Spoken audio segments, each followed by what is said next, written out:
Mundo Blá, estamos aqui com mais um Blá Blá Blá. Dessa vez a gente vai entrevistar aqui um cara que é apresentador, humorista, músico. Que mais te falta fazer, Rafa? Rafael Cortez? Você estava descrevendo o Rodrigo Faro, né? Eu falei, nossa, você fala com o Rodrigo Faro? Olha que legal. Que legal. Pô, sou eu, obrigado, viu, Mundo Blá? Faltou alguma coisa de falar de você? Cara, eu não sei, eu sou tão cara de ator, pau. apresentador, músico, comediante, escritor, que agora nasceu livro. Escritor, que nasceu livro. E eu tô com palestra, então... Então tá fechando o ciclo completo aí. Mas calma, é muita pretensão um cara que tem uma palestra e lançou um livro dizer que é palestrante e escritor, né? Então, tem um, né? Então, mas eu tenho um flertezinho aí com as áreas aí. Tá certo. Mas músico eu acho que eu sou mesmo, ator também, e humorista indiscutivelmente, assim. Apresentador eu já fui um pouco mais. Mas sei lá, eu sou pau pra toda obra. Tá certo. Você não começou hoje, você já tem uma carreira aí. Sim. Para o pessoal que não conhece bem, que não te conhece, eu queria que você contasse um pouquinho de como você começou, da onde veio o veio artístico na sua vida e como é que você começou. Tem uma maneira de me conhecer que é muito legal. Você vai no Google, coloca no Wikipedia, Rafael. Mas em linhas gerais, cara, eu sou um entusiasta de artes desde a minha infância e fiquei protelando o ideal de ser artista por muitos anos da minha vida. Eu, de fato, só fui arriscar ser artista mesmo com 17 anos de idade, depois de ter ficado muito angustiado de mil maneiras entre querer fazer teatro, querer fazer música, querer fazer comédia. Eu tinha um monte de aptidões, um monte de vontades, assim. Mas com 17 eu comecei a estudar violão clássico. E aí eu comecei na área artística como violonista clássico. Estudei alguns anos de violão clássico com todos os nomes legais do violão brasileiro, assim. Professor Henrique Pinto, Edelton Gleden, fiz masterclass com o Paul Galbraith, uma aula com o Fábio Zanon. Do violão, eu fui encorajado a fazer teatro, porque queriam muito mais atores que tocassem bem violão do que necessariamente bons atores. Essa era a deficiência que havia naquela época, assim. Então eu entrei no teatro graças ao violão, porque era mau ator, mas era bom violonista. E aí eu fui fazer teatro, né? Fiz teatro juvenil, teatro adulto, musical e teatro infantil, que foi onde eu fiquei um tempão fazendo. Do teatro é que eu fui me encorajar a ser violonista de concerto.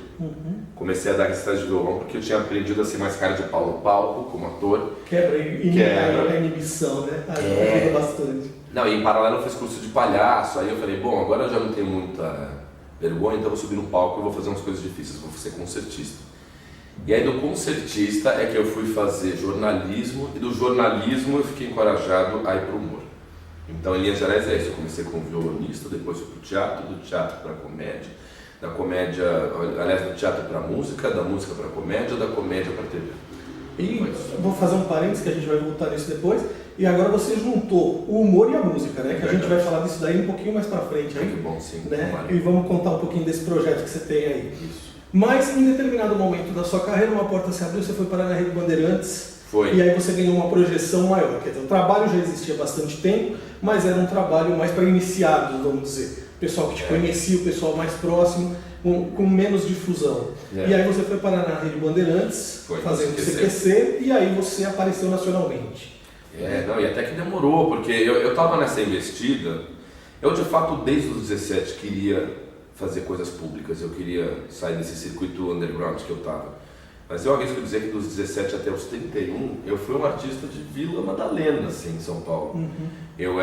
As pessoas que estudaram comigo na PUC, que fizeram jornalismo comigo na PUC, entre 2000 e 2004, lembram de mim como um cara que estava sempre com um violão nas costas, uma barbicha, cabelo comprido, militante político, porque eu trabalhava como assessora parlamentar, né? Eu era assessor parlamentar de uma vereadora.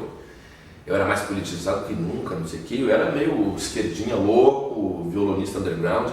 E a minha vida dos 17 aos 31 foi artista de bairro mesmo, assim. Era o tipo cara que tocava na praça, que fazia teatro na periferia, participava de projeto de escola, me apresentei em todos os céus aqui de São Paulo, teatro infantil.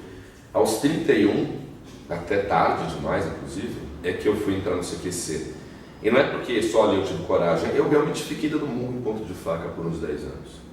Não é tão fácil quanto parece, assim. Não, tem muita gente que imagina, né? Principalmente para os atores jovens que aparecem, músicos e tal, o pessoal jovem que aparece acha que a carreira artística é uma coisa que estralou os dedos, você vai fazer sucesso. Não, tem muita gente, conheço alguns, que começaram a ralar na infância, na adolescência e não aconteceram. Não, né? E o cara insistiu a vida inteira no negócio e não aconteceu. E é muito triste. E alguns, não é dar sorte.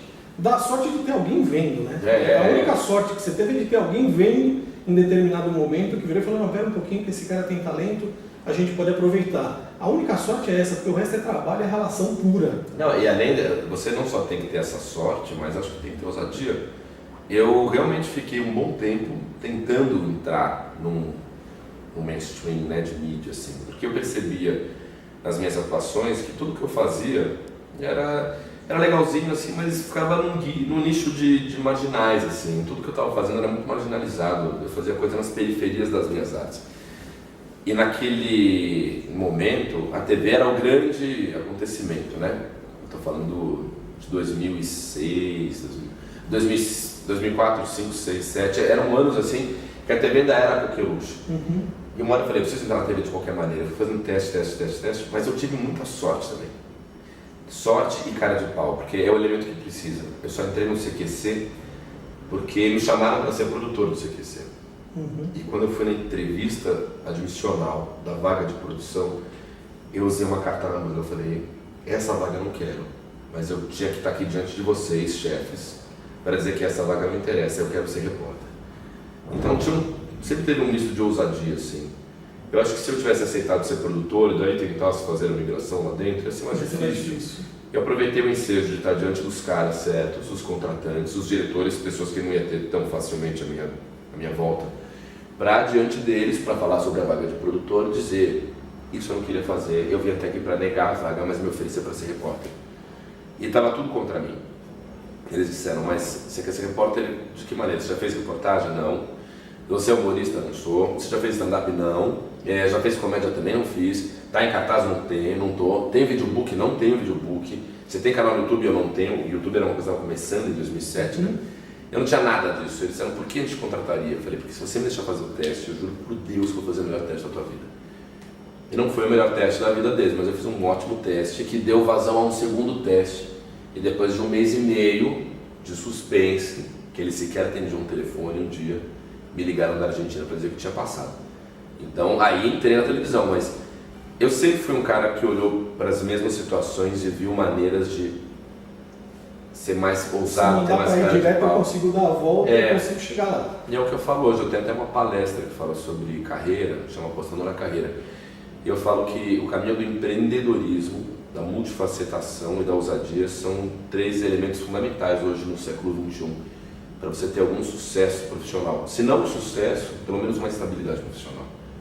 Essa hiperespecialização, né? Eu só sei fazer isso, não funciona. A humildade excessiva também não. Eu vou ficar aqui fazendo o meu, alguma hora alguém vai me chamar. Não vai chamar. Esquece. E você tem que ser cara de pau, é isso.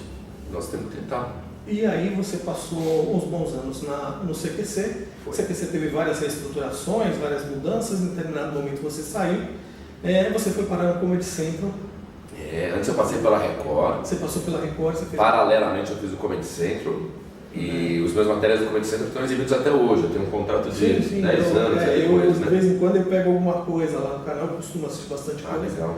E costumo ver, aliás, dei risadas quando dirigi Rafa. Aliás, você dirige Rafa? Agora eu dirijo, Dirigir Rafa foi o reality que eu fiz em que eu aprendi a dirigir um carro. Eu terminei o reality sem aprender. Mas foi um caminho proposital de desfecho. Assim. Achei que seria mais engraçado no final de um reality show. Sua, né? Foi. Teve um roteiro muito legal da Cris, das Olívias, que é uma menina maravilhosa, mas o conceito era meu mesmo. E era um reality show cuja proposta era eu aprender a dirigir um carro com os meus amigos. E eu achei que era mais engraçado terminar o reality show sem aprender nada. Mas na paralela eu fui estudar, tirei a carteira e hoje eu dirijo. Quando estou com a minha namorada, sou eu que guio, assim. E até me irrita um pouco, assim, porque a bicha está muito folgada. Eu saio guiando o tempo inteiro. Às vezes eu falo, guia você? Ela não, pega você, vai na marginal, eu vou me matando, mas vou. E antes do Dirige Rafa, você foi o apresentador, o hosts ali, né, do Comedy Central Apresenta. Do República do Stand-Up. Do República do Stand-Up. Você apresentou ali a temporada toda. Foi mesmo. Né? Uma temporada que, assim, eu acho que assisti todos os episódios. A gente tem humoristas excepcionais ali. Tem mesmo. Outros que, no meu ponto de vista, não são excepcionais. Alguns que são bons, alguns que ainda estão buscando linguagem, que tem gente nova ali, que o Comedy Central dá essa oportunidade. o pessoal está buscando a linguagem deles ali ainda, tentando se firmar, você falou, tem que ter cara de pau. Claro, e o humorista que não tiver cara de pau morreu, né? Não vai fazer absolutamente nada na vida. É verdade. Ele vai escolher outra coisa para fazer, mas não vai ser humorista. Exatamente. E aí tem muita gente que apareceu naquele meio ali.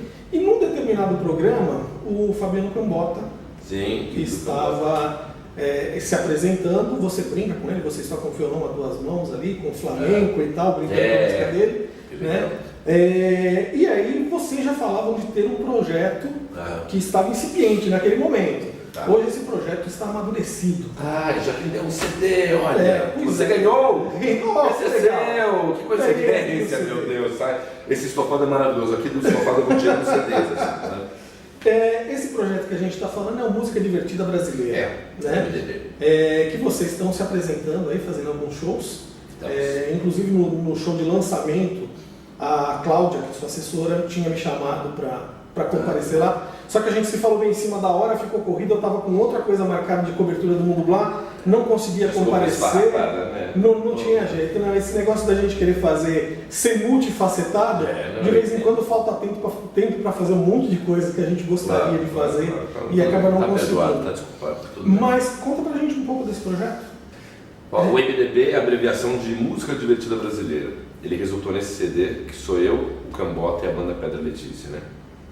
E é o resgate. Chega, tem que falar uou! Tem que ter um senão não ficar feliz. É o resgate das músicas mais engraçadas da MPB em novas versões. A gente deu uma olhada no repertório geral da MPB. Geral é difícil, né? Mas a gente deu uma olhada no principal repertório da MPB entre os anos 20 e 80.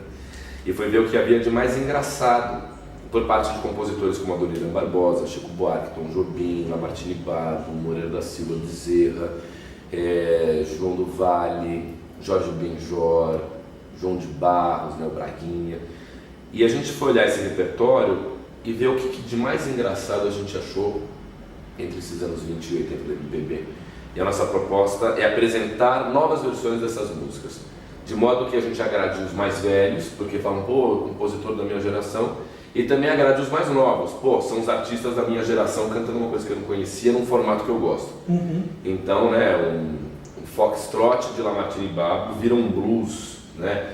Um samba de break pode virar um pop rock, a gente tem piruetas do Chico Buarque que vira um churasteiro, um churagão na linha do The Clash, entendeu? E a gente faz esse show, que é o encontro dessa banda incrível, que é a Pedra Letícia, com esse hostess maravilhoso que é o Cambota, um dos melhores humoristas da nova geração, na minha opinião, comigo.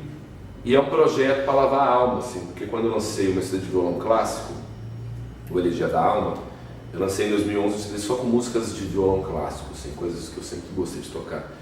E a crítica naquele momento foi, você é um cara do humor, por que você não faz um projeto de música e humor? Eu falei, onde eu vou fazer? E eu fiquei pendente desse projeto. Em algum momento de 2013 eu tive esse insight, falei, vou fazer um projeto de resgate das músicas engraçadas, vou chamar uma banda. Quando a Pedra Letícia topou vir, aí eu falei, maravilha, né? Sim. E aí a gente mistura música e stand-up, porque entre uma música e outra, você tem as pérolas do Cambota, você tem umas coisas minhas muito legais, e tem uma coisa muito mais legal que tudo, que é a nossa interação, assim, é uma química muito grande entre o Fabiano e eu. Um artista generoso, que conta também com a minha generosidade, assim, a gente se dá muito bem, se admira, a gente inclusive se encontrava em 2009, quando ele começou a fazer stand-up, e eu também, a gente se encontrava e dizia, um dia a gente tem que fazer uma coisa junto. Ele já estava martelando no humor, né? Estava martelando. Inclusive, é muito louco porque numa mesma semana de 2009, vários humoristas começaram meio juntos e sem combinar. Teve uma semana de janeiro em que todo mundo saiu para dar canja. Eu lembro que na primeira noite que eu fui dar canja na minha vida, era a primeira noite de canja do Patrick Maia. Na semana seguinte eu encontrei o Cambota dando a primeira canja dele, o Open Mic que a gente chama, né? E nessa mesma noite foi o primeiro Open Mic do Marco Luque. E o Vitor Sarro era um moleque de 17 anos de idade, chato pra caralho. Não, velho, querido sempre, mas chato. Que ficava pedindo pra dar canja aqui, ali, acolá. E hoje o Vitor Sarro é indiscutivelmente um dos melhores humoristas de stand-up do Brasil. Foi uma safra de ouro que começou ali naquela naquela semana de 2009, assim. Muito bom. Bom, já que você falou tanto do violão clássico, eu gosto de violão, aprendi violão, embora eu tenha tocado popular, não tenha sido clássico. E por acaso a gente está com o violão do lado, então... Meu Deus, que coincidência! Dá uma canja qualquer pra galera conhecer, qualquer coisa clássica que você curte tocar. Vamos ver. Isso aqui é uma coisinha delicinha que eu faço direto.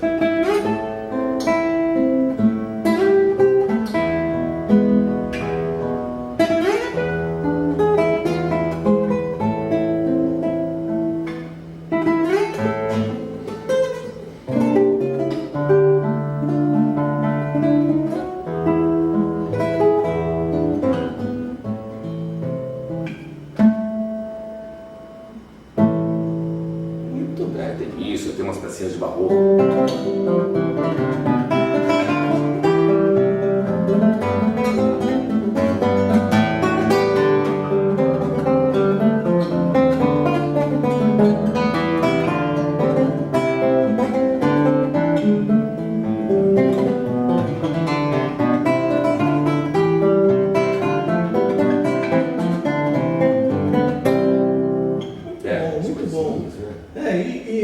Isso é uma afronta ao violão, tá? Tocar o violão assim, olha, ele tá... Nessa posição você tá... Não, posição no sofá, isso aqui tem que ser uma coisa assim, vai fora da câmera, né? Aí, assim, aqui você valoriza, né? A expansão da mão esquerda, assim, o braço do violão. É uma outra conversa, outra pegada pra tocar. E aí tem muita coisa legal de clássico. Tá. E aí, bom, falamos dos seus projetos como apresentador, como ator, e agora você voltou a reportagens. Né? Você tá com o pessoal do Vídeo Show na Globo, é o seu projeto mais recente, claro. Né? Esperamos que dure para bastante tempo aí. Eu estou no quadro ainda, não? Ainda tá aqui? Eu estou, né? Tem certeza que estou no quadro, não saí do quadro. Agora saiu. Caraca, o domínio dele é foda, ele não está vendo, mas ele já sabe que eu estou no quadro. E aí você tem o seu projeto agora na Globo, o projeto que você desenvolve atualmente, você está no Vídeo Show. Estou no Vídeo Show, né? Tô. Como você foi parar na Globo, e conta um pouquinho pro pessoal. Qual o seu papel no Vídeo Show aí? Pessoal que de repente trabalha e não tem chance de estar assistindo. Lógico. Saber um pouquinho disso. Eu, assim como os outros integrantes do Vídeo Show, sou de um time de coringas, assim. O Vídeo Show tem um esquema muito bacana que, assim, nós somos pau para toda obra. Eu acho isso uma tremenda escola de televisão. E bem generosa, por sinal. A gente não tem muito uma zona de conforto. Eu sou um híbrido de apresentador e repórter do Vídeo Show. Do mesmo modo como é o Joca, como é a Aline, como é a Marcela, como é a Mayra Sharkin, né? Exceto o Otaviano Costa. O Otaviano realmente é o âncora do Vídeo Show, mas isso não o impede de fazer matérias. Às vezes você vê o Otto fazendo umas coisas, assim, né? Dando carona para algum global e batendo um papo no trajeto de uma gravação, coisas que ele faz muito bem. Ele conhece o Projac como poucas pessoas. Então, meu papel no Vídeo Show é atuar tanto como apresentador, em ocasiões específicas, às vezes eu estou na bancada, às vezes eu não estou, como repórter, eu faço mais reportagem. Porque eu acabei me especializando em fazer reportagem, né? Eu fiz um CQC, ao longo de 6 anos do CQC, eu fiz cerca de umas 650 matérias. Já na Globo eu sigo fazendo matérias, elas estão numa outra linha, né? Mas é algo que eu acabei me especializando em fazer mesmo, assim, é a minha cruz, na verdade, fazer matéria. Até na Record, onde eu fiquei 2 anos, eu fiz matéria. Eu fiz a matéria comemorativa dos 60 anos da Record, assim, para o programa do Roberto Justus Mais. Uma matéria de uns 12 minutos, explorando todas as instâncias da Record, do REC 9, né, que então existia no Rio, etc. E é isso que eu faço. E é a minha cena maldita, eu vou fazer matéria pela minha vida, assim, pelo visto. Conseguiu fazer com desenvoltura? Você falou que no começo, quando você foi lá para o CQC, já fez? Nunca fiz. Aprendeu, foi uma escola para você. Aprendi, né? Não. E no CQC foi uma escola para você e hoje você domina, consegue fazer isso e a cancha que você tem por ser apresentador, pela comédia, pelo stand-up que você faz, isso te dá cancha também, te dá desenvoltura para atuar nessas frentes, né? E a cara de pau que você já destacou, né? Que você tem que ter, te dá desenvoltura, você consegue fazer essas coisas, tocar competentemente os projetos aí. E para o futuro, você tem alguma coisa? Tem um livro que você me disse aí, que escreveu um livro, está fazendo palestra, e o que mais vem por aí do Rafael Cortez? Já é difícil até para mim saber, eu sou muito inquieto, é difícil me acomodar. Acho que isso é um grande problema, inclusive, porque talvez a minha carreira, em algumas instâncias, desse mais certo se eu tivesse mais foco. Televisão, por exemplo, eu estou no meu 9º ano de TV aberta, ano que vem eu completo 10 anos de TV aberta. Não é muita coisa, mas também não é pouca, né? e em TV aberta hoje em dia, que é um lugar onde as pessoas não têm mais oportunidade, eu acho prodigioso ir para 10 anos de TV aberta. Isso se, claro, me mantiver no ar em 2017. Mas às vezes o excesso de oportunidades e de vontades que eu tenho de fazer coisas me impede de ter foco. Você me pergunta o que eu vou fazer e eu te digo que eu tenho pelo menos umas 20 coisas que eu tenho vontade de fazer. Que é difícil para mim hoje discernir exatamente o que eu quero fazer. Eu tenho muitas coisas que eu tenho vontade de fazer. Às vezes a briga é comigo mesmo, assim, tem horas que eu falo, não, Rafa, segura essa onda, não lance esse livro agora, vai fazer no ano que vem. Tipo, eu tenho um livro de poemas que vai sair, eu queria que saísse esse ano, chama Memórias de Zarabatanas, é um livro de prosa e poesia. E por mim ele saía até ano passado, assim. Mas ano passado eu lancei o Meu Azar com as Mulheres, meu livro de humor pela Panda Books, então foquei nele, legal. Eu teria lançado os dois simultaneamente, mas aí eu confundi muito o meu público. Então eu falei, não, o Memórias Zarabatanas foi para 2016. Já entendi que não é negócio de lançar em 2016, vai ficar para 2017. Então de imediato eu sei que em 2017 tem Memórias de Zarabatanas que sai. Eu quero muito fazer um talk show para a internet, que eu estou morrendo de vontade de fazer isso. Eu quero muito fazer um filme. Mas não é um projeto meu, é um filme que eu gostaria de fazer um filme. Se alguém quiser me convidar, eu gostaria de fazer um filme. Gostaria de me dedicar em 2017 a gravar um longa. Eu quero fazer mais uma playlist no meu canal de YouTube, o Love Treta. Atualmente tenho vídeos inéditos do Love Treta às quintas-feiras, 11 da manhã. Quero fazer um segundo dia com mais uma playlist. Ao mesmo tempo também quero fazer um novo projeto de TV. Quero fazer um projeto de TV a cabo. Eu tenho muita coisa que eu quero fazer. Eu queria muito lançar um outro CD de resgate de músicas engraçadas do MPB. Eu queria fazer o volume 2 do MDB. Também quero fazer um CD de violão clássico. Poxa, tem projeto com o mesmo Tenho. É um inferno, porque eu tenho que administrar tudo isso no mesmo momento em que eu penso finalmente em casar e ter filhos, que eu faço 40, já estou com 40 anos, né? E estou namorando há mais de um ano e pouco com a Adri, então às vezes vem uma cobrança. Vamos morar junto? Eu falo, peraí, eu não sei se eu não sou um CD. Sei lá, filhão, né? Eu não sei se eu lanço o disco ao seu caso. Se eu planto uma árvore. Não, tá foda, eu não sei muito te dizer. Tem muita coisa que eu quero fazer. E é um fato que eu quero fazer mais coisas na Rede Globo.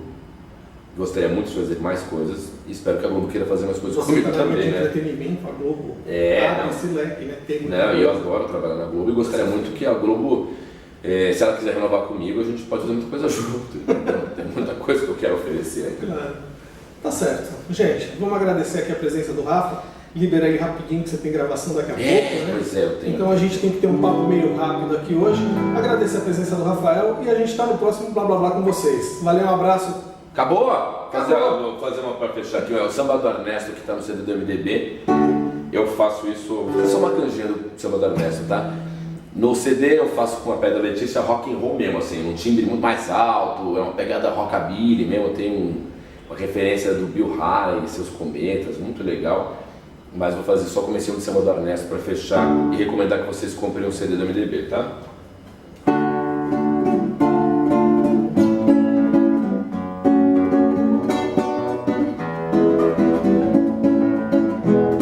O Ernesto nos convidou para um samba, ele mora no Brás. Nós fomos, não encontramos ninguém. Nós cortemos numa baita de uma raiva. Da outra vez, nós não vai mais, nós não somos tatu. O Ernesto nos convidou pra um samba, ele mora no Brás. Nós fomos, não encontramos ninguém. Nós cortemos com uma baita de uma raiva. Da outra vez, nós não vai mais. E por aí vai. É isso aí, gente. Tá aqui o disco, para quem não viu ainda, Música Divertida Brasileira, Rafael Cortez e Pedra Letícia. Agradecer a presença e estamos com vocês no próximo Blá Blá Blá. Abraço! Abraço.